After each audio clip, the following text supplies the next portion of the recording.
going back to They're your not anecdote arguments. to how to cut off the funds, like off of your example for someone who's married, is that what you would do for your marriage if somebody was spending, if your wife was spending too much money just to cut off the funds, just to like teach her a lesson? What would you do? Well, it's not teaching a lesson, but I have children. She has children with me. I think that it's very important that if one of the partners is being irresponsible with money, that it's a duty to, in fact, to cut off funding so that they're not no longer irresponsible with money. And I think that oftentimes, especially if you look at consumer spending, women are responsible for upwards of 70 to 80% of all consumer spending. They spend a lot of money. So the thing is Oh my that God, that's so not oftentimes fair It's a statistic. misleading stat because women spend money on Yeah. a lot of things like household stuff and I everything. agree. Listen, So I agree. What I'm saying to you, though, is that generally speaking, they spend a lot of money. So you're going to often find that when financial disputes come up inside of marriages, it's not usually the man who's overspending. They do. Don't get me wrong. It happens. But oftentimes it's a woman who's overspending. And so it falls under the duty and purview of the man to say, no, you can't overspend. And if he's the breadwinner and he's the provider for the family, why would it be problematic for him to say that this money needs to be used in a way I deem responsible for the family? So then you encourage why don't you do women the to get shopping? jobs? right, but I wanted to. So you're saying basically to cut it off, but wouldn't that be a red flag as to why she randomly started to aggressively spend on this money? Because if someone who's married and their personality drastically changes, wouldn't that be a reason to find the root of why instead of just saying I'm going to cut this off and starting the beginning of why a relationship fails because of the lack of communication? Yeah, so I think you're conflating two different things. So if you're asking me, do you think that we should get to the root of the problem of why the woman is spending so much money? I would say sure. But that really doesn't negate the point that if she is spending too much money and the dude puts a freeze on the money, that he seems to be justified in doing so. I don't think it's justified because you're not necessarily stopping the situation. You're just putting it on pause, and it's only going to find other ways in the relationship. Well, it's both to get and, worse. is what I'm saying, Angela. It's both and. So you can put a stop on it while you get to the root of the problem. But I was going off of your example, and it just seemed like you My didn't example, my example is both and. You can do both things at one time. You don't have to do one or the other. You can do both, and then you can do the other thing as well. So again, marriage is work. If you're going to be working on your marriage, you have to freeze the funds. Obviously, you're going to be working with your wife on why it is that she needs to be spending this money in the correct manner, this type of thing. I think that that's totally reasonable. That doesn't change the fact that depriving funds can, maybe not always, but can be a form of emotional abuse. And you asked what other forms of emotional abuse are there other than gaslighting. I gave an example of how depriving funds can be emotional abuse. And so now I'm asking, you're saying that only the church should be allowed to determine whether or not that's emotional abuse and that shouldn't be adjudicated by the court? Can holding out on sex be emotional abuse? Yes. Yes. Okay. Yeah, So can actually, basically everything be emotional abuse just depending on the subjective interpretation of one partner? Isn't that really what's true? That everything under the sun could Which be is somewhat why court systems and part of legislation when they decided to make no-fault divorce available was because so much of this court system was wrapped up in determining these subjective arguments of he said, she said in the first place. Well, no, not just that, but there was also a push from a feminist arm in the United States, and Have you especially read? under the Reagan administration. Yes, I've read. You should also read a book called Occult Feminism. It was You written didn't by even know what I my was wife, gonna say. and it'll go over all of this, just so you know. And yes, that was a shameless plug. Sponsored.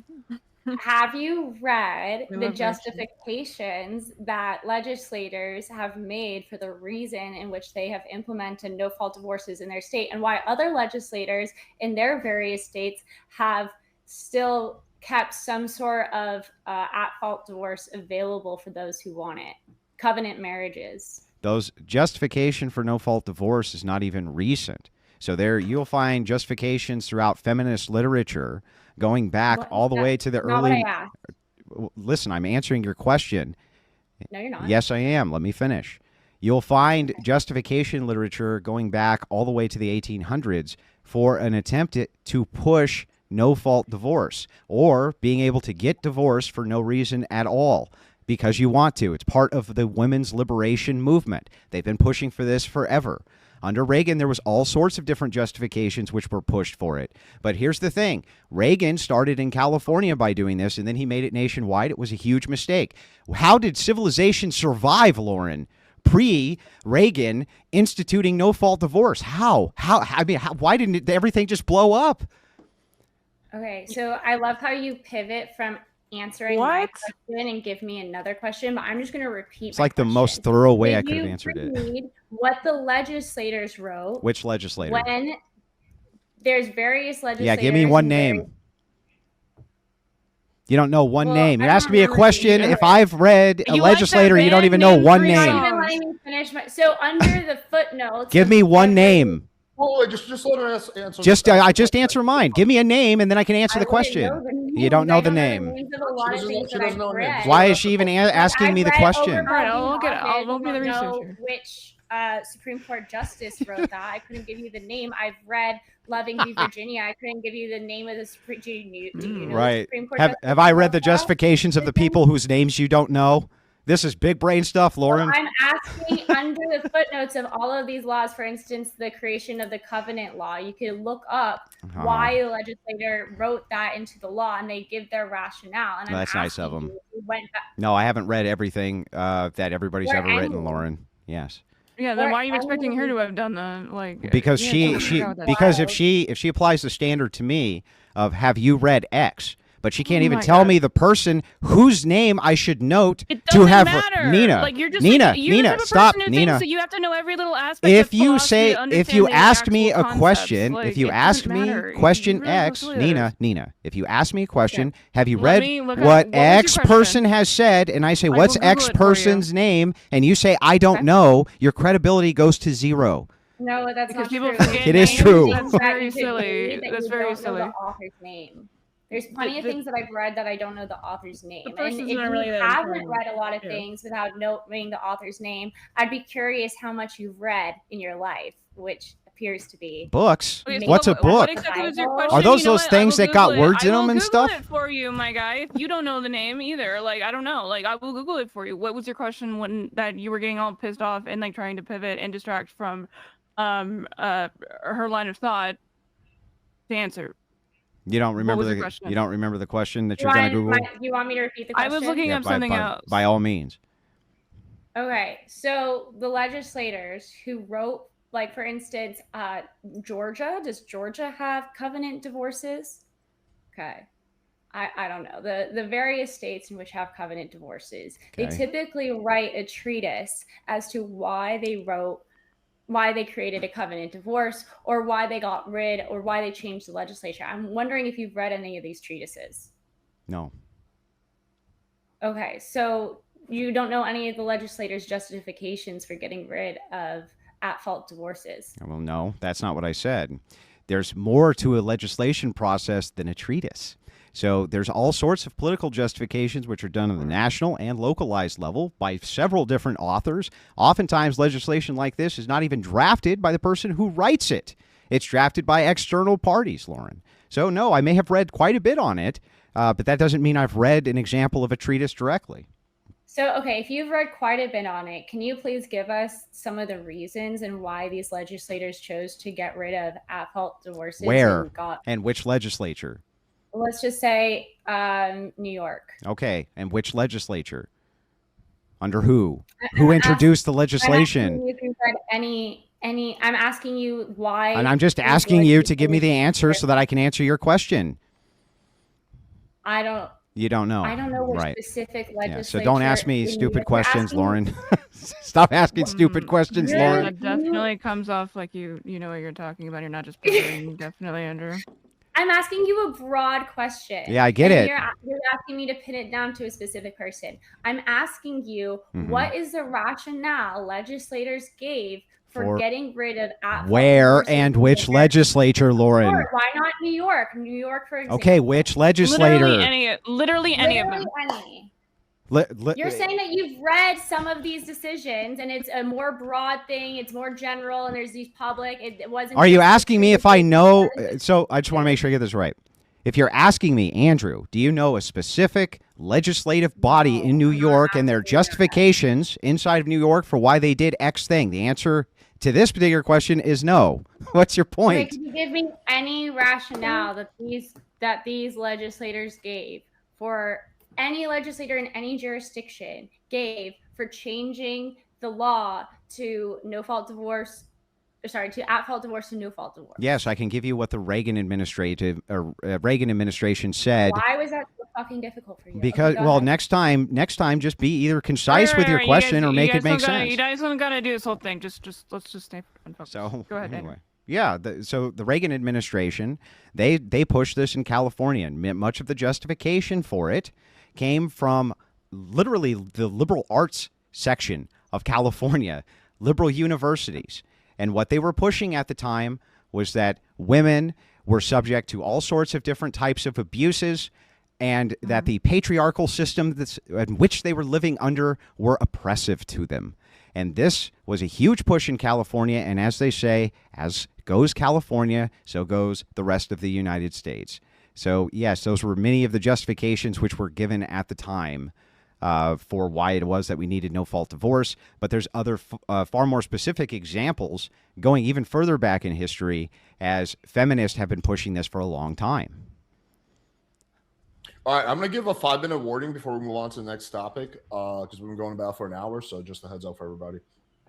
And so these legislators didn't base this idea that women were suffering or maybe an abnormal amount of abuse compared to men in these inabilities to have no fault divorces. They did. And like they did offer those up as justifications, yeah. Okay. So they have. That doesn't mean that their justifications were good. It just means they offered them up as justifications. So you don't think women going through abuses is a good justification? I don't think that the justifications which are offered for why it should be no fault if you're going through abuses is justified. No. Do you also, now, Lauren, let me ask you the same question back. Have you read any of the counter arguments to any of these justifications? Yeah, usually when you give me one. Give me one. The counter arguments is that it will increase divorce. It will. And did it? Decrease. Did it increase divorce? Of course, yes, it was going to increase divorce. Right. The amount of abuse. Shit. So there was Bennett, the issue that was at hand, which was women being in abusive relationships and not being able to gather the evidence and be able to afford an attorney without their husband finding out, because typically their husband monitored finances. So these women were stuck in these abusive relationships. And now they're capable. Now, can you tell me who wrote that? So yeah, there's going to be an so in California, but over time there was a decrease in divorce. But Lauren, in California, who wrote that counter argument? Oh my God, I don't care. Honestly, Andrew, I think you have to prove why is people who are unhappy. Why is that ridiculous? Divorce.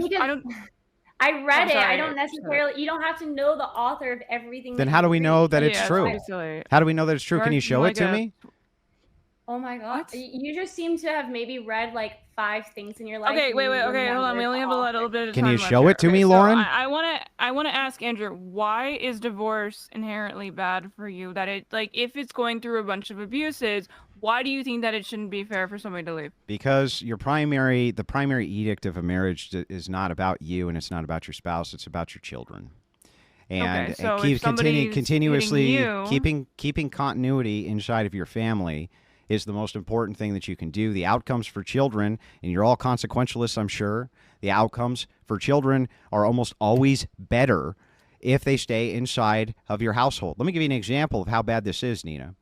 Let's say that you have children in a house filled to the brim with abuse, and you remove the children and hand them over to the state. They're 100 times more likely to be abused by the state than they would have been inside of their abusive home. Great. That's actually a fantastic argument for divorce. Then they should stay with the parent that is not abusing them, correct? For physical abuse, I've never disputed this.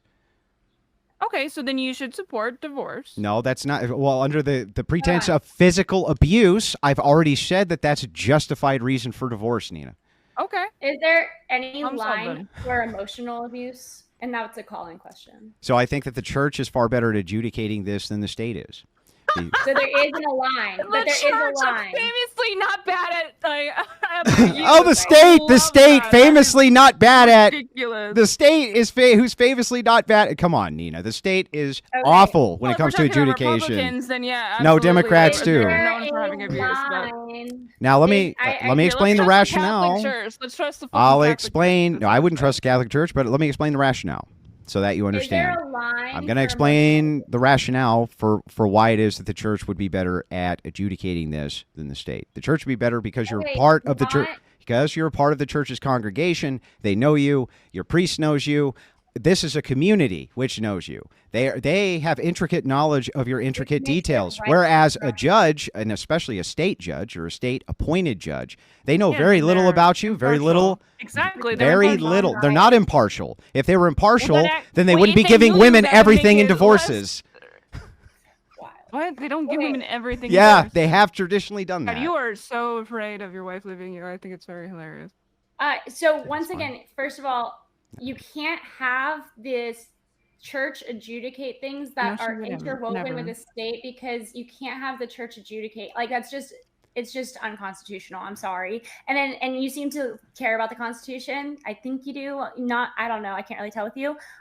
Is there any line for emotional abuse? Is there a line? Because you consider emotional abuse can be anything at any time and dependent upon subjective Yes or no question, actually. It's not a yes or no question. How long is have you been a moron? Yes or no question. Abuse? How long have you been a moron? Yes or no question. How long have you been a moron? It's a yes or no question.